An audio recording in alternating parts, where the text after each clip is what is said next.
ഇറാനിലെ സർക്കാർ വിരുദ്ധ പ്രക്ഷോഭം അക്രമാസക്തമായി തുടരുന്നതിനിടെ ടെഹ്റാനെ ആക്രമിക്കാൻ ട്രംപ് ഒരുങ്ങുന്നതായി റിപ്പോർട്ട്. ഉദ്യോഗസ്ഥരുമായി ട്രംപ് ഇക്കാര്യത്തിൽ ചർച്ച നടത്തുന്നതായി ബ്ലൂംബർഗ് റിപ്പോർട്ട് ചെയ്തു. ഇറാനിലെ സ്ഥിതിഗതികൾ ഇസ്രായേൽ പ്രധാനമന്ത്രി ബെന്യാമിൻ നെതന്യാഹു പ്രതീക്ഷ പ്രകടിപ്പിച്ചു. എന്നാൽ യുഎസ് ഇസ്രായേൽ ഗൂഢാലോചനയെ എന്ത് വില കൊടുത്തും ചെറുക്കുമെന്ന് ഇറാൻ ഭരണകൂടവും സൈന്യവും മുന്നറിയിപ്പ് നൽകി. പ്രക്ഷോഭത്തിൽ 110-ലധികം പേർ കൊല്ലപ്പെട്ടതായാണ് റിപ്പോർട്ട്. ടെഹ്റാൻ ഉൾപ്പെടെയുള്ള നഗരങ്ങളിലെ ആശുപത്രികൾ പരിക്കേറ്റവരെ കൊണ്ട് നിറഞ്ഞിരിക്കുകയാണ്.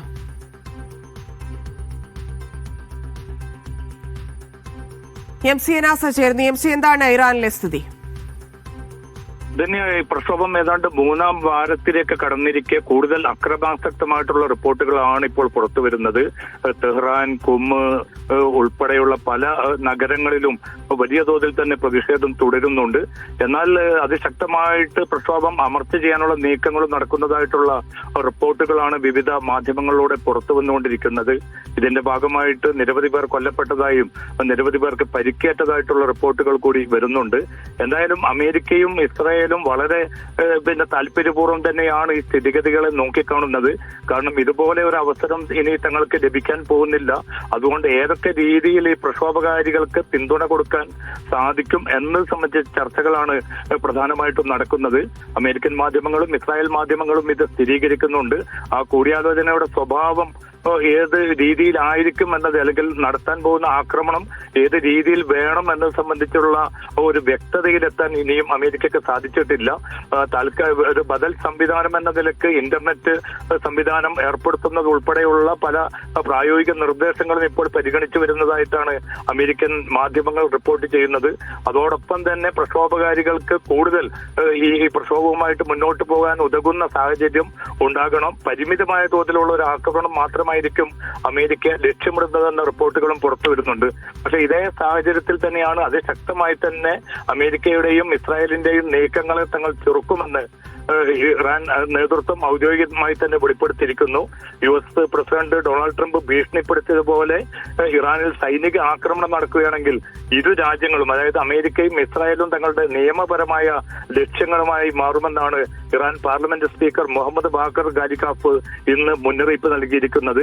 അതായത് ഇറാൻ ആക്രമിക്കുകയാണെങ്കിൽ ഇസ്രായേലും US സൈനിക ഷിപ്പിംഗ് സൗകര്യങ്ങളും ലക്ഷ്യമിടുമെന്ന് ഗാലിബാഫ് പറഞ്ഞതായിട്ടാണ് വാർത്താമാധ്യമങ്ങൾ റിപ്പോർട്ട് ചെയ്യുന്നത്. കാരണം അത് വരികയാണെങ്കിൽ ഈ മേഖലയിലുള്ള അമേരിക്കൻ സൈനിക താവളങ്ങൾ, പല ഗൾഫ് രാജ്യങ്ങളിൽ ഉൾപ്പെടെ അമേരിക്കൻ സൈനിക താവളങ്ങളുണ്ട്, അവിടേക്ക് കൂടി ആക്രമണം വ്യാപിപ്പിക്കും. അതിൽ ഒരു വിട്ടുവീഴ്ചയും ഉണ്ടാകില്ല എന്നൊരു മുന്നറിയിപ്പ് കൂടിയാണ് ഇന്ന് ഇറാൻ നൽകിയിരിക്കുന്നത്. പക്ഷേ പ്രക്ഷോഭം തുടരുന്ന ഒരു സാഹചര്യത്തിൽ ഇതിനെ എങ്ങനെ നേരിടണമെന്നത് സംബന്ധിച്ച അവ്യക്തത ഇറാൻ നേതൃത്വത്തിനുമുണ്ട്.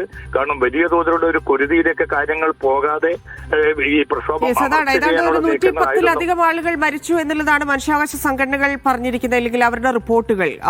മാത്രവുമല്ല, ഇന്റർനെറ്റ് വിലക്കിയിട്ടുണ്ട്. അപ്പോൾ രാജ്യത്തു നിന്നുള്ള വിവരങ്ങളൊന്നും പുറത്തേക്ക് എത്തുന്നില്ല. ഇതിനൊക്കെ ട്രംപാണ് കൂട്ടുനിൽക്കുന്നത്, ഇല്ലെങ്കിൽ US-ന്റെ പിന്തുണയിലാണ് എന്ന് പറയുമ്പോഴും ഇപ്പോഴത്തെ സാഹചര്യം അതെങ്ങനെ നിയന്ത്രിക്കാം എന്നാണ് ഇറാൻ ലക്ഷ്യമിടുന്നത്, ഉദ്ദേശിക്കുന്നത്?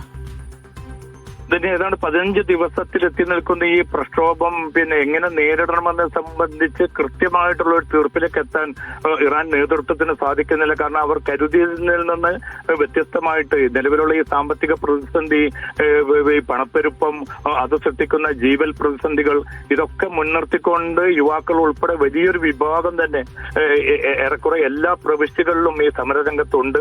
അതുകൊണ്ട് തന്നെ അമേരിക്കയും ഇസ്രായേലുമാണ് ഈ പ്രക്ഷോഭത്തിന് പിന്നിൽ എന്ന് അത്തരം ഒരു വിശദീകരണമോ ഒരു വ്യാഖ്യാനമോ നൽകുന്നതിൽ അർത്ഥമില്ല. കാരണം പിന്നിട്ട കുറെ വർഷങ്ങളായി ഈ ഉപരോധം മൂലം ഇറാൻ അനുഭവിച്ചുകൊണ്ടിരിക്കുന്ന അതിതീവ്രമായിട്ടുള്ള സാമ്പത്തിക പ്രതിസന്ധിയുണ്ട്.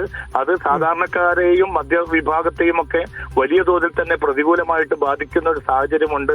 അതുകൊണ്ട് തന്നെ ഇപ്പോൾ ഒരു പൊടുന്നനെയുള്ള ഇതിനൊരു പരിഹാരം ഉണ്ടാക്കുക എന്നത് എളുപ്പമില്ല. കാരണം അത്രയേറെ കറൻസിയുടെ മൂല്യം ഇടിഞ്ഞു നിൽക്കുന്ന ഒരു സാഹചര്യമാണ് ഉള്ളത്. അതുകൊണ്ട് തന്നെ ഈ സൈനികമായിട്ടുള്ള ഒരു നീക്കങ്ങളിലേക്ക് ഇത് പോകാൻ തീരുമാനിച്ചിരിക്കുന്നത് കഴിഞ്ഞ ദിവസങ്ങളിൽ നടന്ന ആക്രമണങ്ങളിൽ നിരവധി ഇസ്ലാമിക് റവല്യൂഷണറി ഗാർഡിന്റെ അംഗങ്ങളും കൊല്ലപ്പെട്ടിരുന്നു.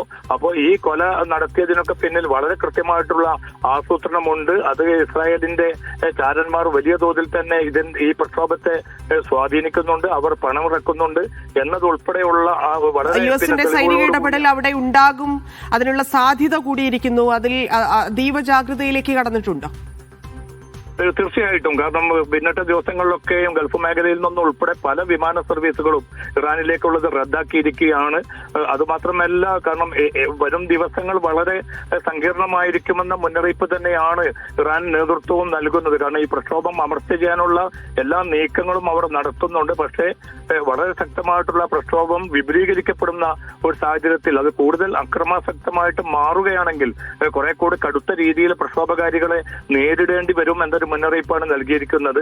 ഇന്നിപ്പം ചീഫ് ജസ്റ്റിസിന് ഒരു പ്രത്യേക ഒരു നിയമ വിഭാഗത്തിന് തന്നെ രൂപം നൽകിയിരിക്കുകയാണ്.